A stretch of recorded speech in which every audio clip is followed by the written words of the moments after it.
하시는 주님께 감출 것 없네. 내 맘과 정성 다해 주 바라나이다. 다해 사랑합니다. 온 마음 다해 주 알기 원하네. 내 모든 삶 당신 것이니 주만 섬기리. 온 마음 다해 나 염려하지 않아도 내 쓸 것 아시니. 나 오직 주의 얼굴 구하게 하소서. 다 이해할 수 없을 때라도 감사하며 날마다 순종하며 주 따르오리다. 온 마음 다해 사랑합니다. 온 마음 다해 주 알기 원하네. 내 모든 삶 당신 것이니 주만 섬기리. 온 마음 다해. 예, 다음 찬송 나의 등 뒤에서 찬양 드리시겠습니다.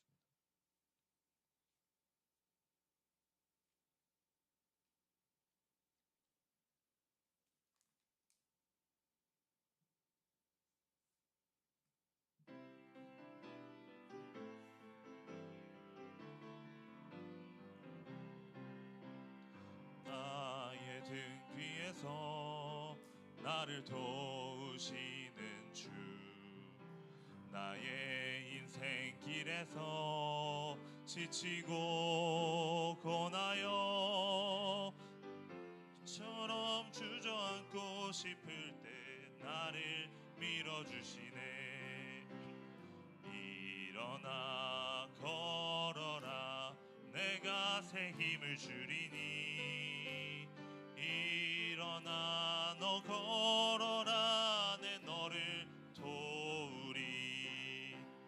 나의 등 뒤에서 나를 도우시는 주, 평안히 길을 갈 땐 보이지 않아도 지치고 고나여 넘어질 때면 다가와 손 내미시네. 일어나 걸어라 내가 새 힘을 주리니. 일어나 너 걸어라 내 너를 도우리. 나의 등 뒤에서 나를 도우시는 주, 때때로 뒤돌아보면 여전히 계신 주, 잔잔한 미소로 바라보시며 나를 재촉하시네. 일어나 걸어라 내가 새 힘을 주리니. 일어나 너 걸어라 내 너를 도우리. 3절만 한 번 더 하겠습니다. 나의 등 뒤에서 나를 도우시는 주, 때때로 뒤돌아보면 여전히 계신 주, 잔잔한 미소로 바라보시며 나를 재촉하시네. 일어나 걸어라 내가 새 힘을 주리니. 일어나 너 걸어라 내 너를 도우리. 예, 감사합니다. 네, 다음 찬송 찬송가 182장 강물같이 흐르는 기쁨 찬양 드리시겠습니다.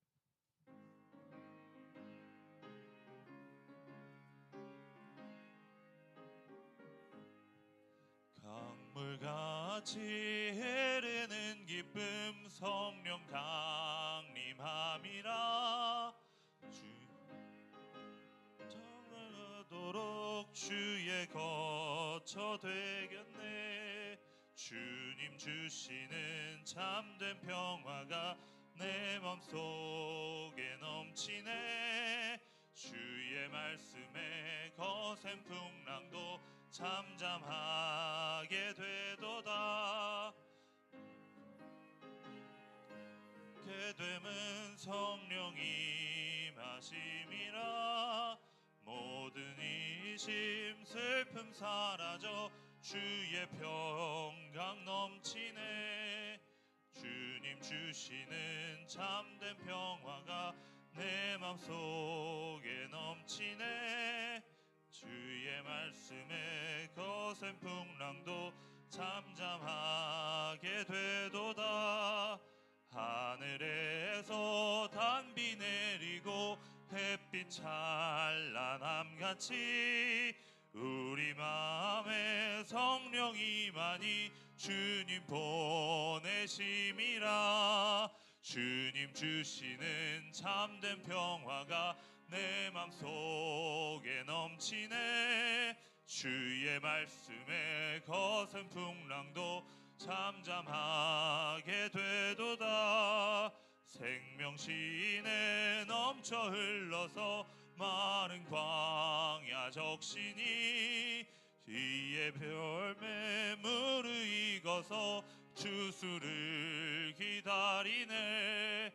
주님 주시는 참된 평화가 내 맘속에 넘치네. 주의 말씀에 거센 풍랑도 잠잠하게 되도다. 놀라우신 주의 은혜로 그의 얼굴 뵙겠네. 평화로운 안식처에서 영원토록 쉬겠네. 주님 주시는 참된 평화가 내 맘속에 넘치네. 주의 말씀에 거센 풍랑도 잠잠하게 되도다. 예, 다음 찬송 찬송가 200장 달고 오묘한 그 말씀 찬양 드리시겠습니다.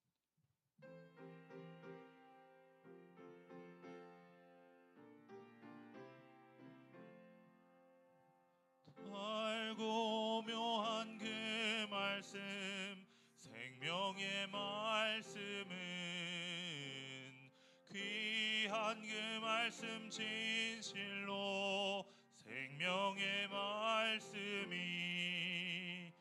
나의 길과 믿음 밝히 보여주니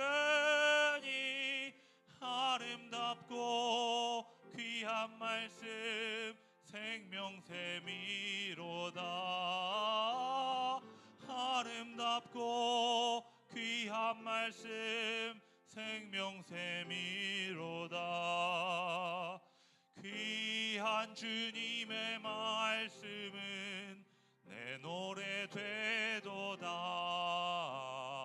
모든 사람을 살리는 말씀을 값도 없이 받아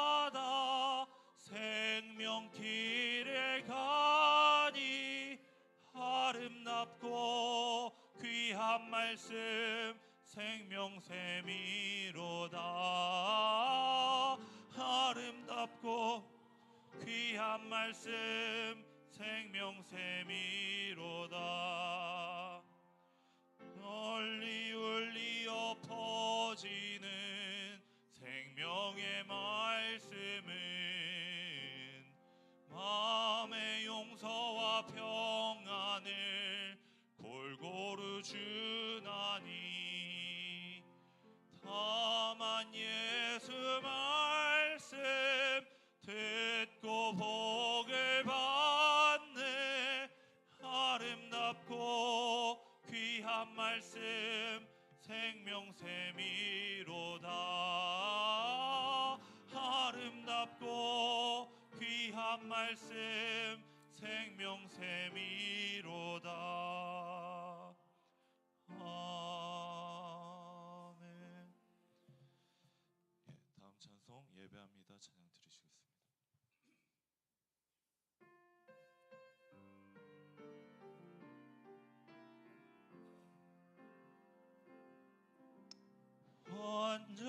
완전하신 나의 주, 그의 길로 날 인도하소서.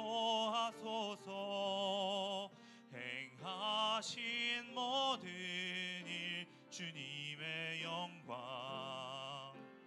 다 경배합니다. 예배합니다. 찬양합니다. 주님만 날 다스리소서. 예배합니다. 찬양합니다. 주님 홀로 높임 받으소서. 한 번만 다시 하겠습니다. 완전하신 나의 주, 그의 길로 날 인도하소서. 행하신 모든 일 주님의 영광 다 경배합니다. 예배합니다. 찬양합니다. 주님만 날 다스리소서. 예배합니다. 찬양합니다. 주님 홀로 높임 받으 예배합니다. 예배합니다. 찬양합니다.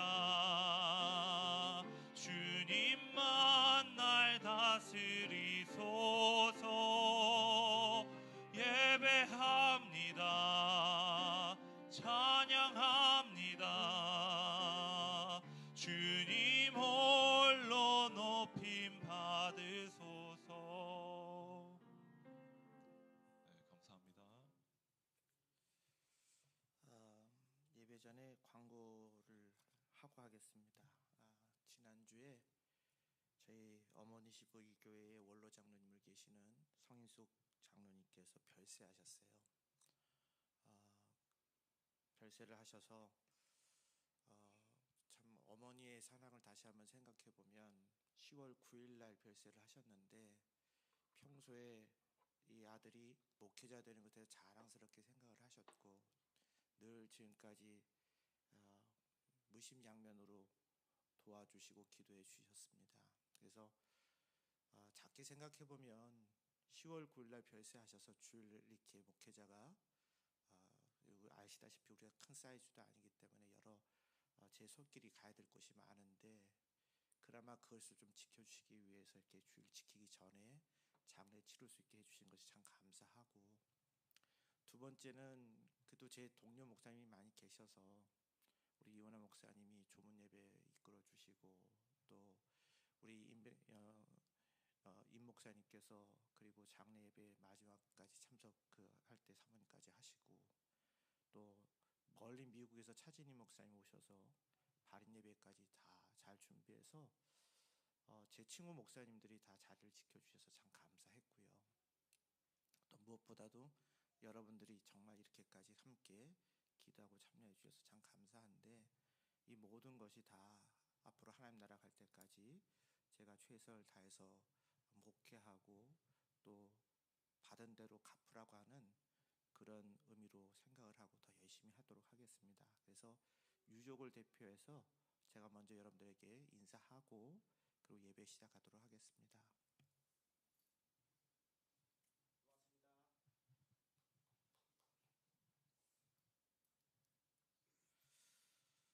예배 시작하겠습니다. 온 땅이여 여호와를 찬양할지어다. 찬양하라 내 영혼아 찬양하라 내 영혼아 내 속에 있는 것들아 다 찬양하라 감사하라 내 영혼아 감사하라 내 영혼아 내 속에 있는 것들아 다 감사하라 기뻐하라 내 영혼아 기뻐하라 내 영혼아 내 속에 있는 것들아 다 기뻐하라.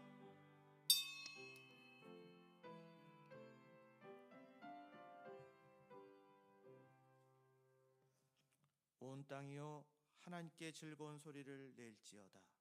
그의 이름이 영광을 찬양하고 영화롭게 찬송할지어다. 하나님께 아뢰기를 주의 일이 어찌 그리 어미하신지요. 주의 큰 권능으로 말미암아 주의 원수가 주께 복종할 것이며 온 땅이 주께 경배하고 주를 노래하며 주의 이름을 노래하리이다 할지어다.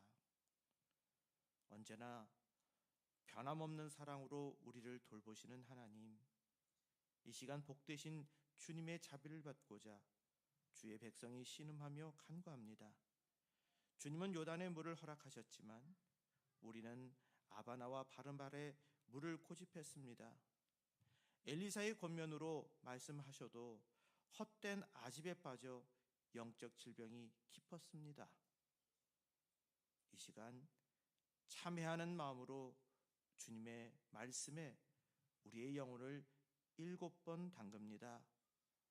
옛사람은 가고 어린아이와 같은 새 사람으로 회복될 수 있도록 인도하여 주옵소서. 우리를 사랑하시는 예수님의 이름으로 기원합니다. 아멘.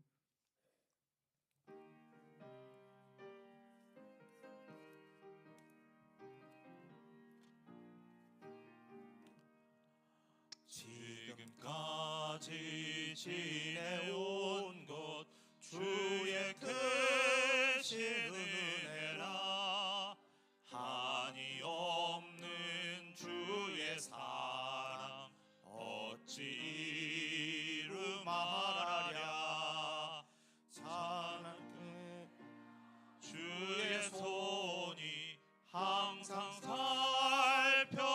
살펴주시고 모든 일을 주 안에서 형통하게 하시네. 몸도 마음도 연약하나 새 힘 받아 살았네. 물 붓듯이 부시는 주의 은혜 족하다. 사랑 없는 거리에 나 험한 산길 헤맬 때 주의 손을 굳게 잡고 찬송하며 가리라. 주님 다시 배울 날이 날로 다가와 무거운 짐 주께 맡겨 벗을 날도 멀잖네. 나를 위해 예비하신 고향 집에 돌아가 아버지의 품 안에서 영원토록 살리라. 아멘. 하나님은 우리에게 은혜를 베푸사 복을 주시고 그의 얼굴빛을 우리에게 비추사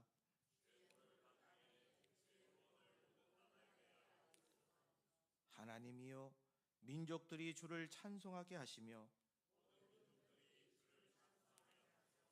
온 백성은 기쁘고 즐겁게 노래할지니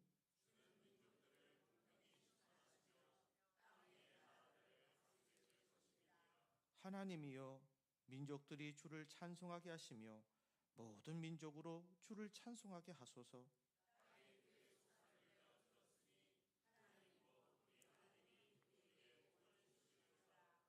하나님이 우리에게 복을 주시리니 아멘. 나는 전능하신 아버지 하나님 천지의 창조주를 믿습니다. 나는 그의 유일하신 아들 우리 주 예수 그리스도를 믿습니다. 그는 성령으로 잉태되어 동정녀 마리아에게서 나시고 본디오 빌라도에게 고난을 받아 십자가에 못 박혀 죽으시고 장사된 지 사흘 만에 죽은 자 가운데서 다시 살아나셨으며 하늘에 오르시어 전능하신 아버지 하나님 우편에 앉아 계시다가 거기로부터 살아있는 자와 죽은 자를 심판하러 오십니다. 나는 성령을 믿으며 거룩한 공교회와 성도의 교제와 죄를 용서받는 것과 몸의 부활과 영생을 믿습니다. 아멘.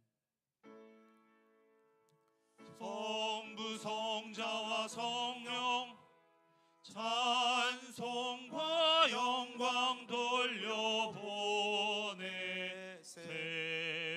태초로 지금까지 또 영원 무궁토록 성삼위께 영광 영광 아멘.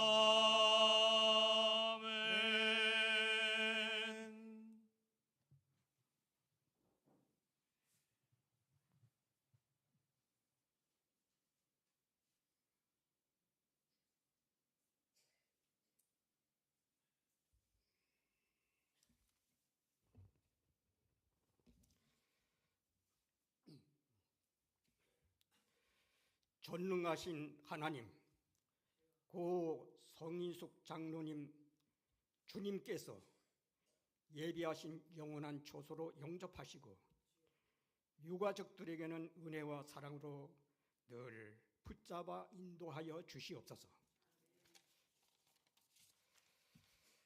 전능하신 하나님께 진심으로 감사드립니다. 우리를 주님의 구원받은 백성으로 선택해 주시고 변함없는 사랑으로 인도하여 주심을 감사드립니다. 허물 많은 저희들 주님의 거룩함으로 덧입혀 주시고 새롭게 살아가게 하심을 감사드립니다. 이스라엘 민족들이 애굽에서 탈출하여 수많은 장애를 넘어 최후의 목적지에 도착하여 기업을 얻은 것처럼 예수 사랑교회 성도들도 주어진 십자가를 지고 힘들고 어려운 길이 될지라도 그 길이 생명의 길이기에 최후 승리할 때까지 최선을 다하여 모든 성도들 되게 하옵소서. 예수님의 크신 은혜, 하나님의 사랑과 성령님의 인재가 성도들과 늘 함께 계셔서 어느 곳에서라도 주님의 향기 풍기며 살아갈 수 있도록 능력을 주시옵소서. 이 시간 하나님께 예배를 드릴 때 저희들 무거운 모든 짐을 내려놓고 신령과 진리로 예배하는 저희들 되게 하옵소서. 이 시간 담임 목사님 말씀을 증언하실 때 피곤치 않게 하시며 성령으로 충만하게 하옵소서. 말씀을 듣는 모든 심령은 말씀을 민감하게 받아 피리를 불 때 춤추게 하시고 예곡할 때 눈물을 흘리는 강한 마음이 깨어지고 부드러운 옥토가 되게 하옵소서. 성도들 질병으로 고통 중에 있는 심령과 여러 가지 풀지 못하는 모든 문제 주님 몸된 제단에서 기도할 때 응답해 주셔서 건강과 행복이 늘 넘치게 하옵소서. 기도하지 못한 것까지라도 필요를 따라 채워 주시옵소서. 예배를 돕는 성도들 성령의 신령한 축복으로 늘 함께하여 주시옵소서. 예수님의 이름으로 간절히 기도하옵나이다. 아멘.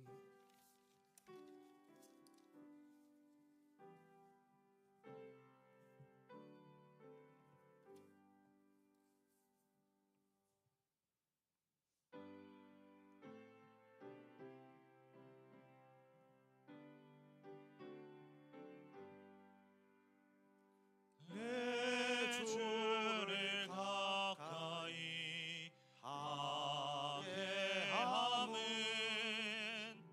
십자가 짐 같은 고생이나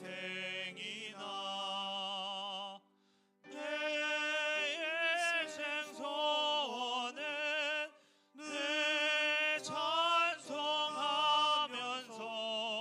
주께 더 나아가기 원합니다. 내 고생하는 것 예냐고비 돌베개 베고 잠 갔습니다. 꿈에도 소원이 내 찬송하면서 주께 더 나아가기 원합니다. 천성에 가는 길 험하여도 생명길 대나니 은혜로다. 천사 날 부르니 내 찬송하면서 주께 더 나아가기 원합니다. 야곱이 잠 깨어 일어난 후 돌단을 쌓은 것 본받아서 숨질 때 되도록 늘 찬송하면서 주께 더 나아가기 원합니다.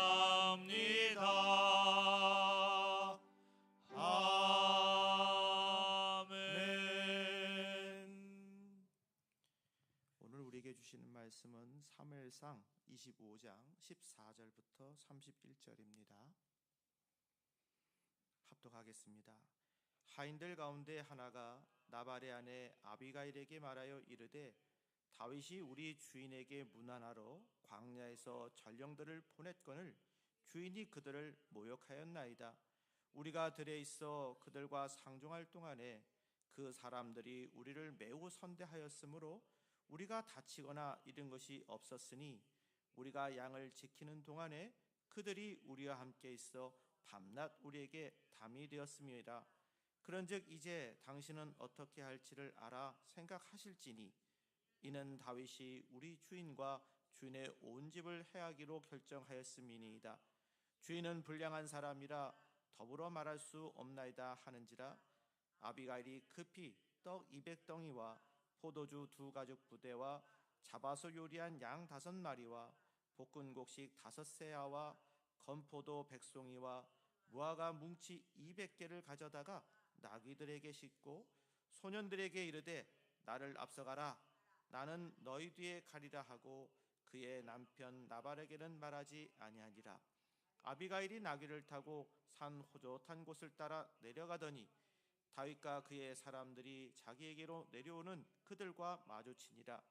다윗이 이미 말하기를 내가 이자의 소유물을 광야에서 지켜 그 모든 것을 하나도 손실이 없게 한 것이 진실로 허사라.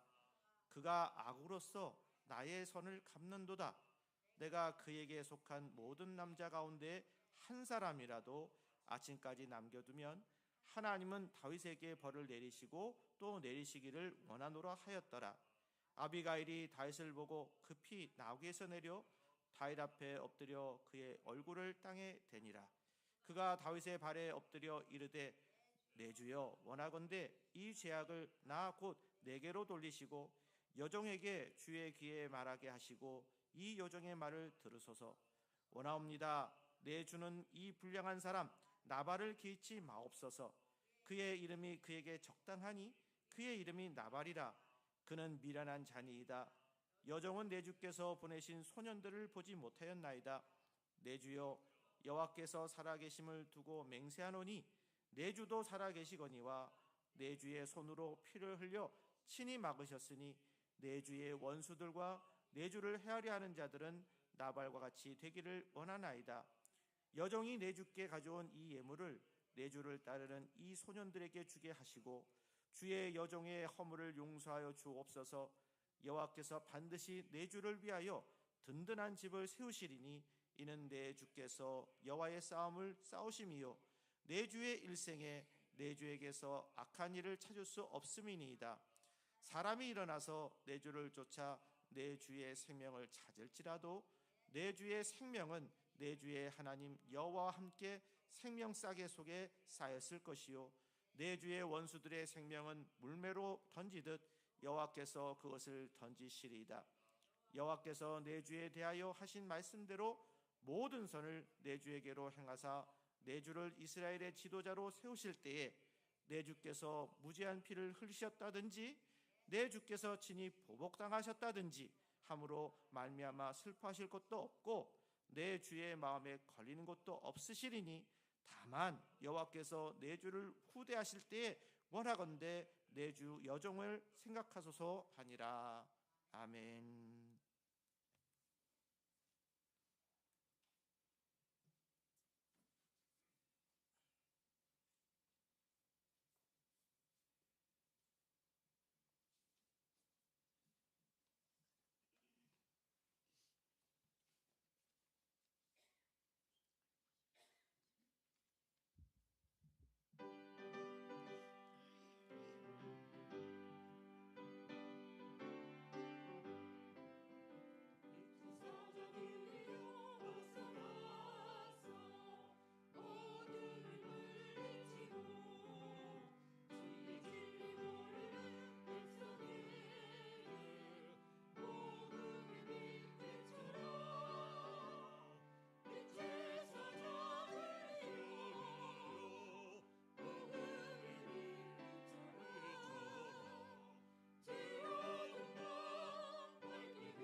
43년 11월 8일에 있었던 건데 미국의 그 보스턴이라는 곳에서 한 큰 나이트 클럽에서 화재가 났어요. 그 사고로 당시에 493명이 목숨을 잃었고요. 200명만이 살아남았는데 그 후에 한 의사가 생존자들을 대상으로 조사를 했답니다. 그랬더니 놀라운 결과가 나왔는데 생존자 중에 85%가 그 사고 이후에 인생의 커다란 변화를 경험했다는 거예요. 그들의 삶의 가치관이 달라졌고요. 가정이 회복됐고 오랫동안 있었던 나쁜 습관이 끊어내게 되고 잃었던 믿음까지 다시 되찾게 됐다고 합니다. 즉 인생의 위기가 오히려 새로운 인생의 출발점이 되었다는 것입니다. 사람은 위기를 만들기도 하지만 때로는 그 위기가 사람을 새롭게 하기도 하는 겁니다. 성경에 나오는 많은 인물도 위기를 통해서 인생이 다듬어지고 믿음이 깊어지고 더 큰 비전을 품게 됩니다. 다윗 역시 수많은 위기 속에서 하나님의 뜻을 배우고 그 위기를 성장의 기회로 삼았습니다. 오늘 본문에 나오는 아비가일도 바로 그런 것인데요. 우리는 아비가일을 통해서 우리도 그 인생의 모습을 배울 수가 있습니다. 어떻게 하면 위기를 만났을 때 그 위기 속에서 하나님이 주시는 그 지혜로 그 상황을 기회로 바꿀 수 있을까? 오늘 저와 여러분들은 여기에 초점을 맞춰서 같이 은혜를 나누고자 합니다. 그 첫 번째는 감사로 예물을 드려야 됩니다. 여러분, 마음을 다한 것과 안 한 것에 대한 표현이 있어요. 많고 적음의 문제가 아닙니다. 우리가 상식적으로 아는데 어떤 사람은 그것을 보면서 너무너무 귀하게 하셨구나 하는 부분이 있고 어떤 사람은 또 보면 하긴 하는데 그냥 생색을 내는구나 하는 경우도 있고 이거는 안 하니보다 못하는구나 스스로 느낄 수 있잖아요. 그래서 우리가 상대방을 대할 때는 그렇게 감사로 대하는 것이 중요한데 하나님 앞에 우리는 그렇게 감사와 진정을 담아서 드려야 되겠습니다. 다윗이 사울을 피해 광야로 피신했을 때 그때 함께한 사람들도 같이 따랐습니다. 근데 그러다 보니까 다윗을 따르는 사람들이 많다 보니까 물자가 필요했어요. 생활용품들이 많이 필요했는데 마침 그때 그 주위에 나발이라고 하는 사람이 있었는데 거기서 양털을 갖고 있었습니다. 다윗은 군대가 있었고 거기서 지켜줄 수 있는 힘이 있었기 때문에 나발의 그 가족들 그리고 그 재산을 지켜주게 되었습니다. 그런데 그런 과정 속에서 지금 평소보다도 이렇게 물자가 많이 필요해서 좀 도움을 필요해야 되겠구나. 그래서 나발한테 좀 이차저차하니까 좀 물건 좀 도와달라고 그렇게 요청을 합니다. 뭐라고 얘기하냐면 당신에게 평안이 있기를 원합니다. 우리가 당신의 목자를 놓았으니 양식이 있으면 조금만 좀 나눠주십시오. 이렇게 선한 마음으로 부탁을 했어요. 그런데요, 나발이 여기에 대해서 어떻게 행동을 했냐면 아니 다윗이 누구지? 요즘 주인에게 도망친 종들이 참 많어 하면서 모욕적인 그런 언사를 하는 거예요. 이 말을 들었던 다윗이 막 분노하게 됩니다. 그 자손을 그 가족을 지켜줬는데 그런데 오히려 돌아오는 것은 이런 회개한 말들이니 얼마나 속상했겠습니까? 그랬더니 그가 얘기합니다. 내가 그의 소유를 지켜준 게 헛수고였구나. 선을 악으로 갚는구나. 하면서 막 분노하는 거예요. 그러면서 데리고 있던 400명의 부하를 데리고 그리고 출정하려고 합니다. 그에게 속한 남자 중 한 사람도 아침까지 남겨두지 않겠다. 이제 막 다윗이 막 분노하면서 이런 마음을 가지고 그렇게 이제 출정하려고 합니다. 그런데 이때 한 하인이 다급히 아비가일에게 와서 상황을 알려줍니다. 아니 주인 나발이 다윗의 전령들을 모욕합니다. 그랬더니 다윗이 분노해서 우리 집을 치려고 합니다. 주인은 너무 불량한 사람이라 말이 통하지 않습니다. 하인이 얼마나 주인이 그렇게 잘못됐다고 하는지 이렇게 얘기를 고하는 거예요. 참 쉽지 않은 얘기인데 이렇게 정도 했을 걸 보면 정말 나발의 성품은 형편없었겠구나 추측해 볼 수가 있습니다. 그런데 그 여주인 아비가일은 달랐어요. 그녀는 가문의 위기를 즉시 감지하고 지혜롭게 행동하기 시작을 합니다.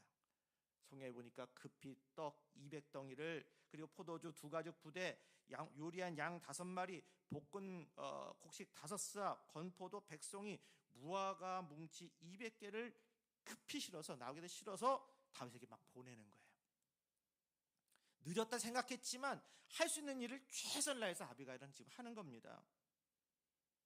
이 6가지 선물은 단순한 음식이 아니라 뭐예요? 당시에 느껴질 만큼 감사의 마음과 정성이 담겨져 있는 그러한 예물이었던 것입니다.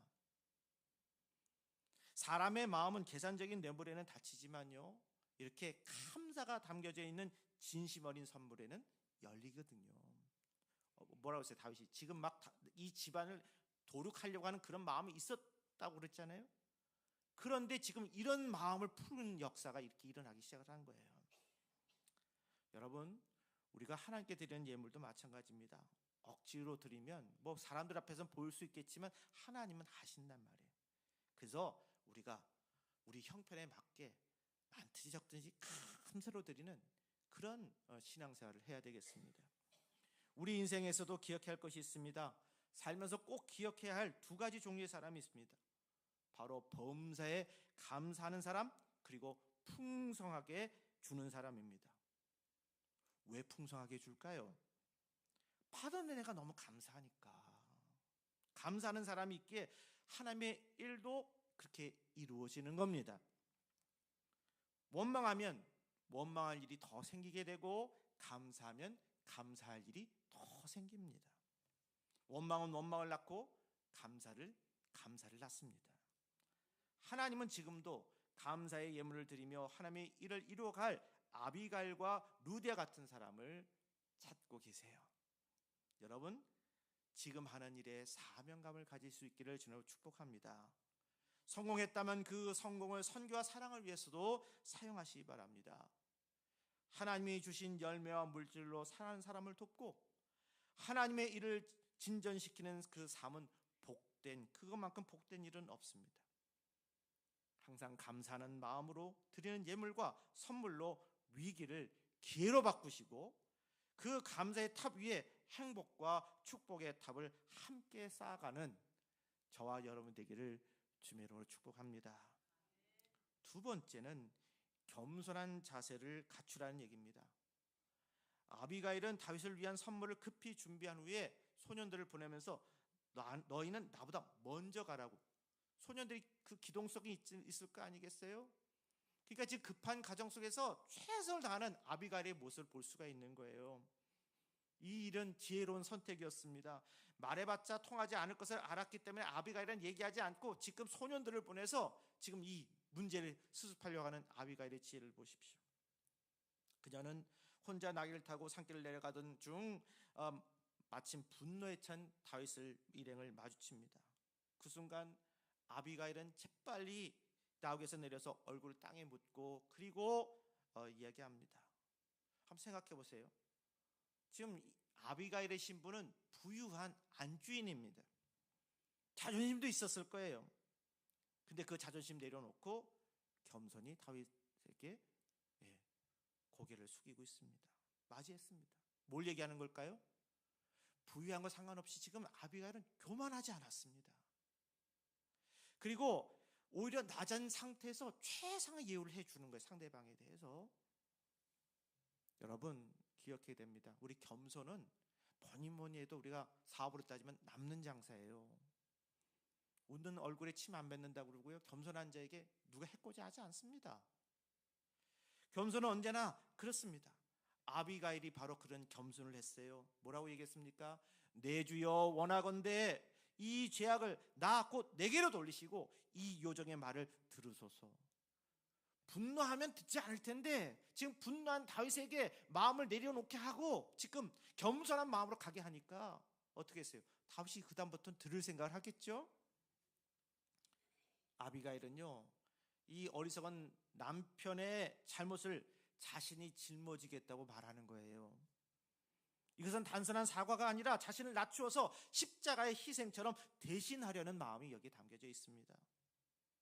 그렇게 나오니까 상대방이 지금 바깥주인 안주인에 대한 그런 생각이 있었던 다름대로의 그런 다윗의 마음이 있었을 텐데 그 선입견이 이제 낮아지는 거예요. 그러면서 이 안에서 낮아지는 이 아비가일의 안주인의 모습을 보면서 마음이 다윗의 문이 열리기 시작을 하는 거예요. 그리고 나서 아비가일은 이렇게 덧붙이죠. 25절에 내 주여 내 주는 이 불량한 사람 나발을 개의치 마옵소서. 그의 이름처럼 그는 미련한 자입니다. 여종은 주께서 보내신 소년들을 보지 못했습니다. 나발이란 이름이 실제로 미련한 자란 뜻인데, 그러니 아비가일은 다윗에게 남편의 성품을 솔직히 말하면서 분노를 조금이라도 가라앉히려고 했던 것입니다.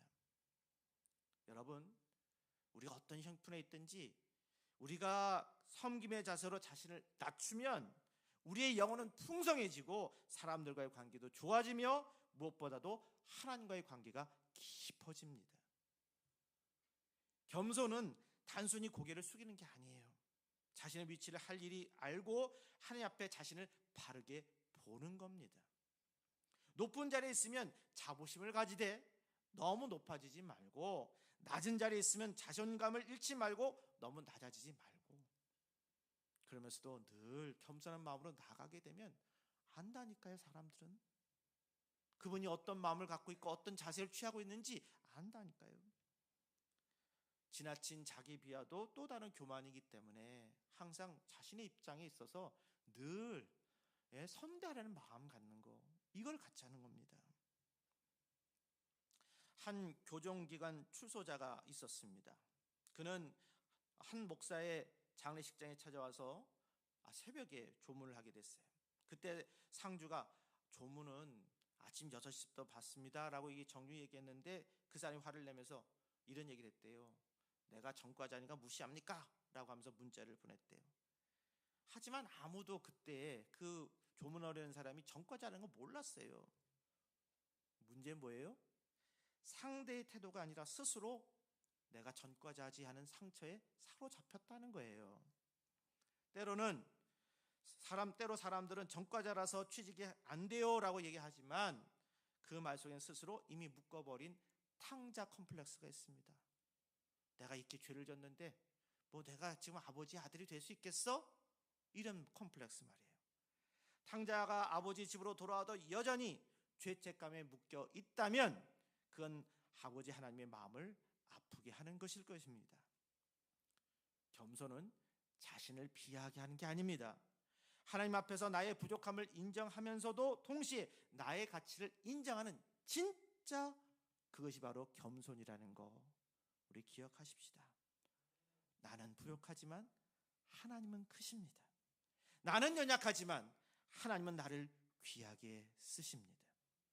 이 믿음을 가지고 겸손하게 십자가를 지고 나아가면 어떤 위기도 결국 기회로 바뀌게 되고 그 길 끝에는 반드시 하나님이 내려주는 복이 있습니다. 세 번째는 우리가 말을 해도 축복의 말을 해줘야 되겠어요. 말 한마디로 천냥빚 갚는다고 그러잖아요. 어려울 때 그 사람에게 주는 말로 인해서 죽을 수밖에 없었던 그 사람이 살아나는 길도 있습니다. 그러니 우리가 이왕이면 말할 때 저주의 말을 하지 말고 대상돼서 복된 말을 할 수 있기를 바랍니다. 아비가일은 남편 나발의 평소 행실을 지혜롭게 설명하면서 다윗의 분노를 누릴 줄 알았어요. 그녀는 이렇게 말합니다. 여호와께서 다윗께서 피를 흘려 친히 보복하는 일을 막으실 것입니다. 이렇게 하면서 하나님이 어떻게 하실 건가에 대한 이야기까지 하는데, 그리고 자신이 준비한 예물을 다윗을 따르는 사람들에게 주라고 얘기를 합니다. 뿐만 아니라 아비가일은 계속해서 다윗을 높이고 축복의 말을 계속하는 거예요. 상대방이 그렇게 나오는데, 그랬더니 어떻게 돼요? 막 그냥 지금은 이걸 무너뜨려야 하는 그 마음이 상대방이 그렇게 나오니까 조금씩 부드러워질 수밖에 없는 거예요. 녹아내리게 되는 거예요. 그녀는 다윗이 하나님의 선택을 받은 종임을 확신하면서 이렇게 말을 했습니다. 여호와께서 내 주로 왕이 되게 하시고 내 주의 집이 영원히 세워지게 하실 것입니다. 지금 다윗이 왕이 아닙니다. 쫓겨나 있고 그 지금 한데 있는 그런 상황이에요. 그런데 아비가일이 영적으로 기도하면서 이런 말을 하는 거예요. 얼마나 듣는 다윗은 힘이 나겠습니까? 분노로 가득했던 다윗의 마음이 이 축복의 말 앞에 눈 녹듯이 그 분노가 싹 녹아버렸어요. 사랑하는 교회 여러분, 축복의 말에는 이런 놀라운 능력이 있습니다. 아비가일의 말 한마디가 그 집안을 살렸어요. 말 한마디가 전쟁을 막고 사람의 운명을 바꾸었습니다. 축복에는 세 가지의 은혜가 있습니다. 첫째는 그 말을 듣는 사람이 변해요. 두 번째는 그 말대로 상황이 변합니다. 세 번째는 그 말을 한 사람도 바뀝니다. 결국 축복의 말은 세상에서 가장 큰 변화를 일으키는 하나님의 도구입니다. 어느 한 축구 선수가 있었어요. 근데 그의 아버지가요, 알코올 중독자였습니다. 술에 취해서 있는 날이 많았고 아들의 경기에는 한 번도 응원하러 온 적이 없어 보였어요. 아들은 늘 이렇게 생각했대요. 아버지는 나에게 관심이 없어. 나를 부끄러워하시는 걸 거야. 아버지가 안 오시니까 스스로 막 이렇게 자책하면서 생각을 한 거예요. 근데 그 훗날에 이런 사실을 알게 됐습니다. 아버지는요, 아들의 경기를 몰래 보러 오곤 했던 거예요. 왜냐하면 당시에 아들이 아버지를 어떻게 생각하는 것과 당신의 행실이 있으니까 이것 때문에 부닥치고 어려워질까 봐서 이걸 감추고 있었던 거예요.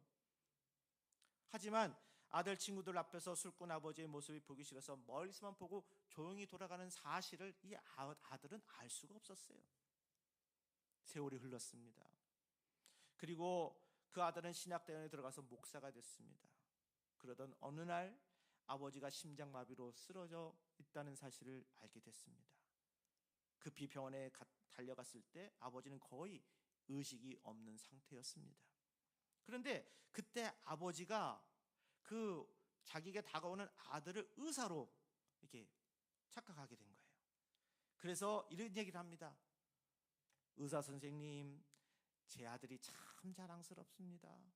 그는 훌륭한 축구 선수였고 지금은 훌륭한 목사가 되었습니다. 나중에 제 아들을 꼭 만나보세요. 그랬다는 거예요. 그 아들은 그날 아들은 35년 동안 그렇게 듣고 싶었던 아버지의 말을 들었습니다.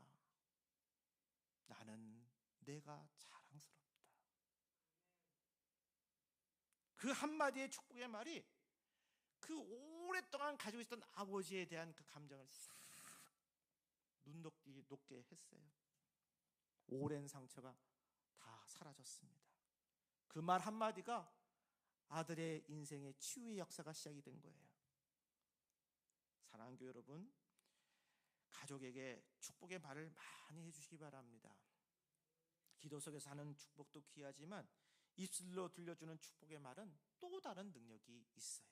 그러니까 우리가 기도할 때, 부모님을 위해서 기도할 때, 자녀를 위해서 기도할 때 진심을 다해서 기도할 거 아니에요? 거기 안에 축복의 말을 담아서 하나님 잘 되게 해주세요. 좋은 일 되게 해주세요.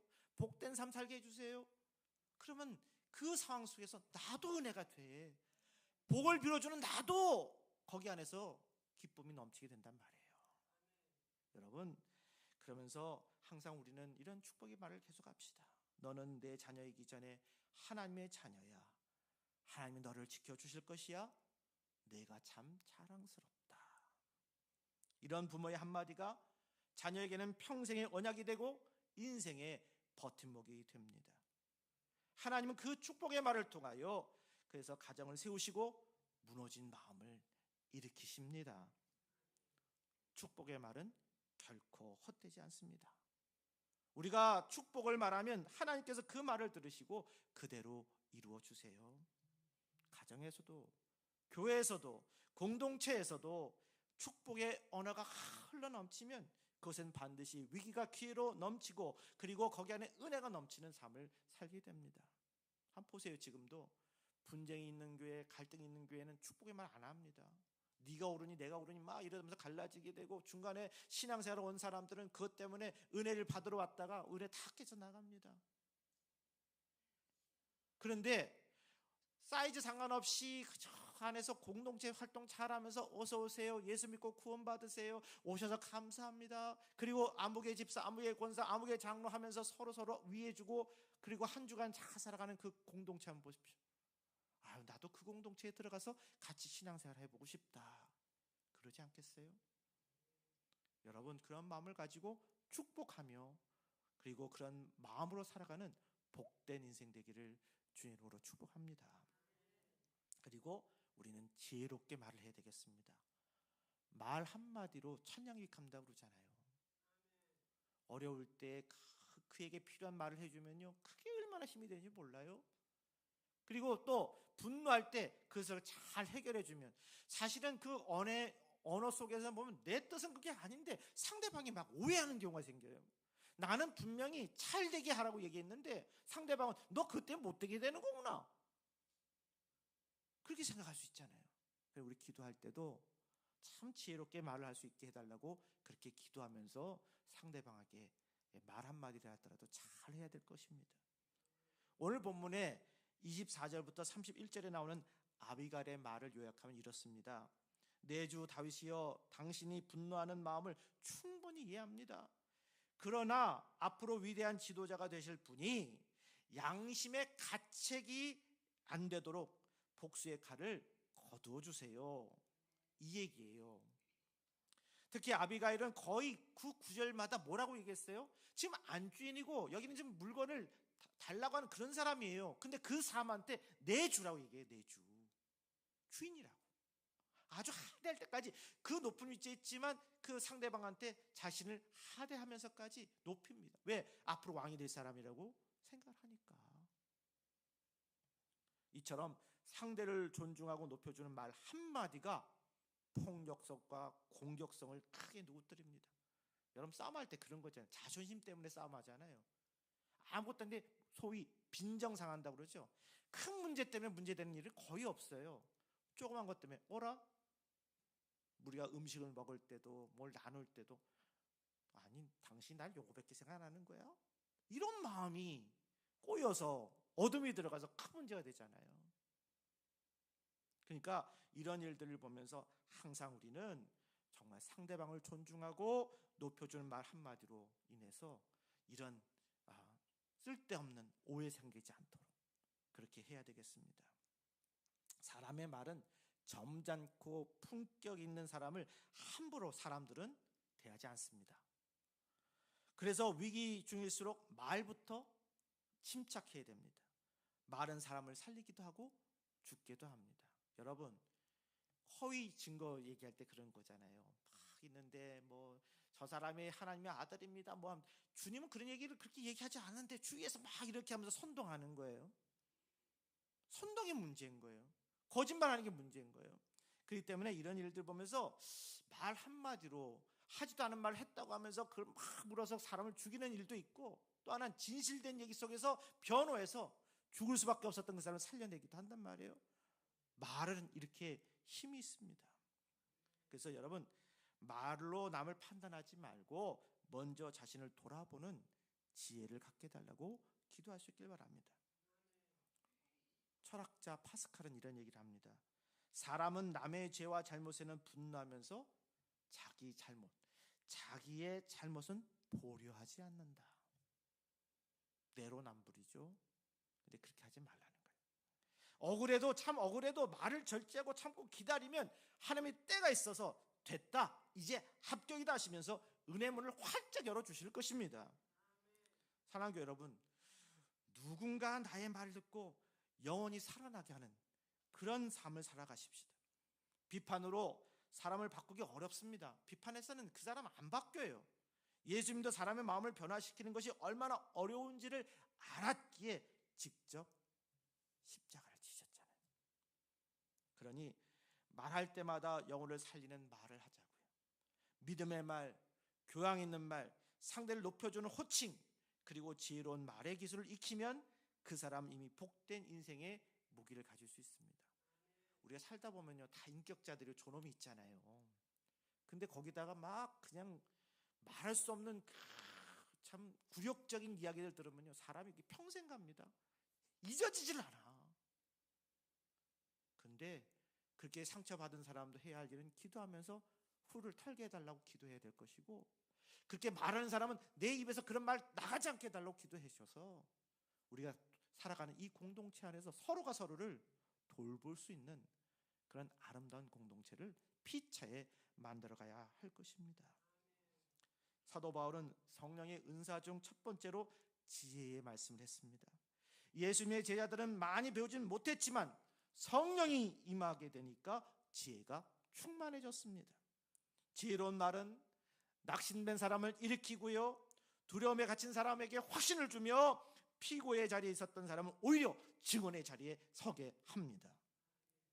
특히 복음이 담긴 지혜의 말을 하면 하나님의 최상의 은혜가 여기에 있게 됩니다.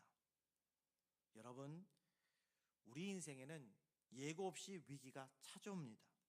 가정의 위기, 인간관계의 위기, 건강의 위기, 신앙의 위기까지 다 찾아와요. 근데 하나님은 그 위기 속에서 반드시 새로운 기회의 씨앗을 숨겨 놓으셨음을 기억하시기 바랍니다. 그 문제는 그 위기를 어떻게 대하느냐예요. 보면 여러분 다 똑같은 그런 지금 상황을 겪게 됩니다. 막 그냥 어찌할 바를 모르는 거예요. 지금 이 아비갈도 잘못한 순간에 다 자기뿐만 아니라 자기 집안 전체가 다 도륙당할 그런 상황이었단 말이에요. 이런 상황이 우리 각자 다 있을 수 있어요. 어떻게 될까? 아무것도 안 하면 정말 그대로 가는 거야. 그런데 그때 지혜의 생각이 떠올리면 화가 변해 복이 되는 역사가 일어난단 말이에요. 우리가 기도할 때 그런 기도를 해야 됩니다. 그리고 그런 행동을 해야 되겠습니다. 오늘 아비갈의 행동을 통해서 화가 변해 복이 되는 그런 역사가 일어나야 되겠습니다. 문제는 그 위기를 어떻게 대하느냐였습니다. 아비갈은 절망 속에서도 감사의 예물을 준비했고 교만하지 않고 겸손히 엎드렸으며 저주 대신 축복의 말을 했고요, 무모한 감정보다는 지혜로운 언어로 위기를 넘겼다는 것. 그 결과 피비린내 나는 비극이 축복의 계획으로 바뀌었다는 것 꼭 기억하시기 바랍니다. 우리 위기를 만날 때 아비갈처럼 감사하고 겸손하고 축복의 지혜의 자세로 반응할 수 있길 바랍니다. 여러분 기억하세요. 감사하면요, 하나님께서 길을 여시고, 겸손하면 사람의 마음을 움직이고 축복의 관계가 회복에 대한 관계로 바뀌어지게 되며, 지혜로운 말을 하면 인생 방향이 변합니다. 오늘 내 삶의 위기 속에서 하나님께서 나를 다듬어주고 계심을 꼭 기억하세요. 조급한 마음 내려놓으시고 기도로 마음을 다스리시고 축복의 말 잘 선택해서 하나님께서 그 위기를 반드시 새로운 축복의 통로로 바꿀 수 있도록 우리가 늘 노력하자고요. 위기는 끝이 아니라 하나님께서 시작하는 또 다른 기회가 됩니다. 오늘도 믿음의 위기를 기회로 바꾸는 지혜로운 하나님의 사람으로 살아가는 저와 여러분 되기를 주님의 이름으로 축복합니다. 찬양하겠습니다.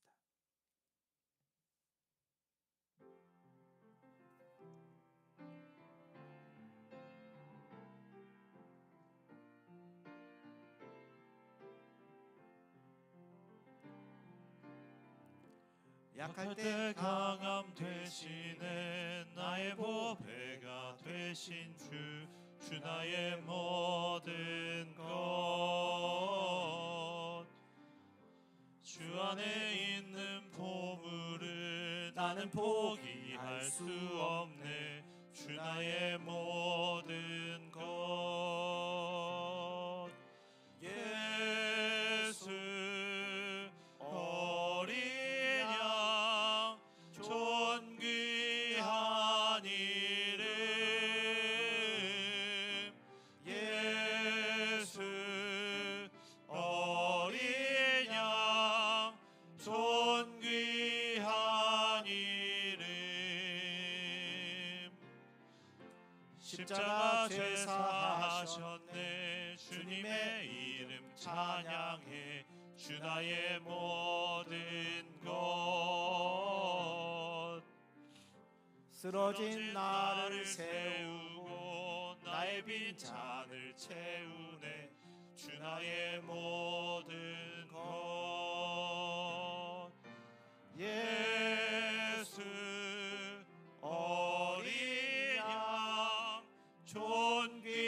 귀한 이름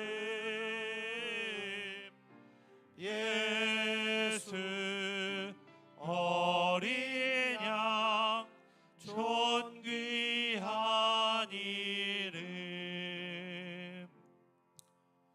저희 성희숙 장로님께서 별세를 하셨는데, 근데 제가 무엇보다 큰 감동을 받은 게 하나가 있어요. 임종이 됐는데 부산에서 정말 아들처럼 생각하고 그렇게 사랑했던 그분이 꼭 조문을 하겠다고 오셨는데, 요즘에 명절이다 보니까 표가 없었어요.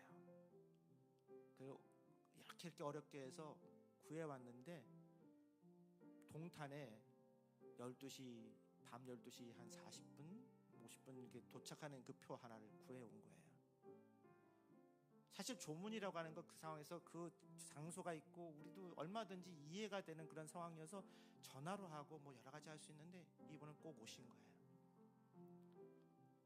사실은 유족인 저희도 그 시간에는 안 할 수 있으니까 좀 쉴 수도 있는데, 그분을 위해서 그냥 준비하고 있었어요. 그리고 나서 그분이 정한 시간 한 2시쯤 됐나 그때 오셔서 이렇게 조문을 하시고 같이 밤을 새면서 마지막 장례 일정을 했는데, 진정성이 느껴지는 거예요. 그냥 사랑해요 해도 얼마든지 감사할 수 있는 상황이었고 충분히 이해할 수 있었는데, 얼마 그 전날에 딸로 인해서 외국에 갔다가 급히 와가지고 귀국해가지고 다시 여기에 와서 조문하는 그 시간을 가지면서 마지막까지 쭉 가는 과정 속에 표현을 한다면 이런 것이 바로 찐 마음이겠구나, 정말 상대방에 대한 이런 마음을 표현하겠구나 하는 걸 느껴봤어요. 그래서 저 자신을 뒤돌아봤습니다. 나 자신은 얼마나 상대방에 대해서 그래 찐 마음으로 대해봤을까 회개가 되더라고요. 잠깐의 그러한 그 과정 속에서의 순간이긴 하지만, 이런 마음을 갖다 보니까 지금 제가 이렇게 증거하는 것처럼 이것이 바로 상대방, 이미 하늘나라 같지만 상대방에 대한 예구나 깨달음을 갖게 됐어요. 앞으로도 살아갈 날 속에서 이런 마음으로 우리가 주변에 사랑하는 사람들 대해야 되겠구나 생각을 해보면서, 오늘 설교서에 나왔던 것처럼 큰 사건이 일어나니까 사람의 생각이 달라지게 되고 바뀌어지는 일들이 생길 수 있게 되겠다 생각해 봤습니다. 여러분, 남은 인생 많지 않지만 서로에게 축복된 말로 지혜롭게 살아가는 저와 여러분이 되기를 간절히 바라면서 잠깐 또한 같이 타종할 때까지 기도하겠습니다. 기도합니다. 거룩하신 하나님, 오늘 아비가일의 지혜로운 말을 통해 우리에게 말씀하신 주님의 뜻을 감사히 받습니다. 분노의 칼을 든 다윗의 마음을 가라앉히게 하시고 위기의 순간을 평화의 기회로 바꾸신 하나님의 손길을 기억합니다. 우리도 인생의 위기 속에서 지혜로운 말로, 믿음의 말로 가정을 살리고 교회를 세우는 성도가 되게 하여 주옵소서. 주님, 우리의 입술을 성령으로 다스려 주옵소서. 상처 주는 말 대신 치유의 말을 하게 하시고 비판의 말보다 축복의 말을 하게 하옵소서. 급하고 다급한 순간에도 침착하게 기도하게 하시고 믿음으로 태어남을 지켜 사탄의 공격을 이기게 하옵소서. 주님, 우리 모두에게 아비가일의 지혜를 주시옵소서. 위기 속에서도 평안을 잃지 않고 가정과 교회와 이 나라를 살리는 믿음의 사람이 되게 하여 주옵소서. 말 한마디로 영혼을 세우고 축복의 언어로 미래를 여는 성도가 되게 하여 주옵소서. 오늘도 말씀 붙잡고 나아가는 모든 성도의 마음에 지혜와 평안과 분별의 은혜를 더하여 주옵소서. 예수의 이름으로 기도합니다. 아멘.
기도하겠습니다.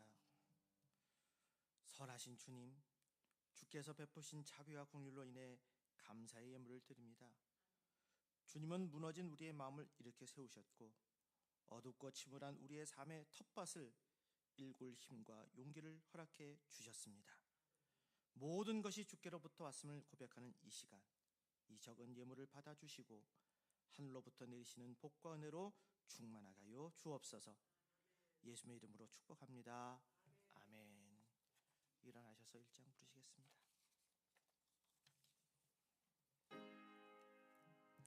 만복의 근원 하나님, 온 백성 찬송 드리고 저 천사여 찬송하세. 찬송 성부 성자 성령. 아멘. 성도들이여, 성령의 능력을 힘입어 예수 그리스도의 제자로서 선교의 사명을 다하기 위하여 여러분이 파견된 현 주소로 나가십시오. 그리고 주님의 은사가 성도 여러분과 함께 하시기를. 아멘. 하늘에 계신 아버지, 이름 거룩하사 주님 나라 임하시고 뜻이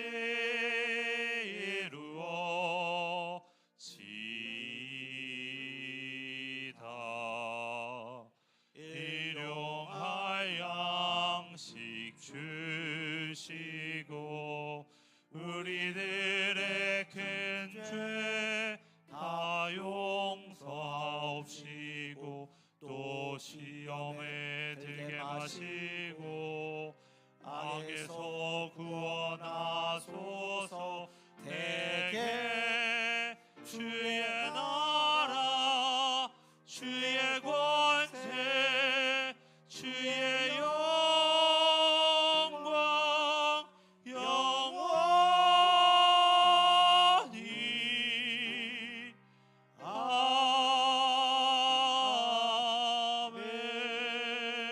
아멘. 이제는 언제나 긍휼의 눈으로 바라보시는 우리 주 예수 그리스도의 은혜와 선하고 인자하게 돌보시는 하나님의 무한하신 사랑과 치유와 회복의 요단강으로 이끄시는 성령님의 역사하심이 이제로부터 영원까지 함께 없시기를 간절히 축원하옵나이다. 아멘.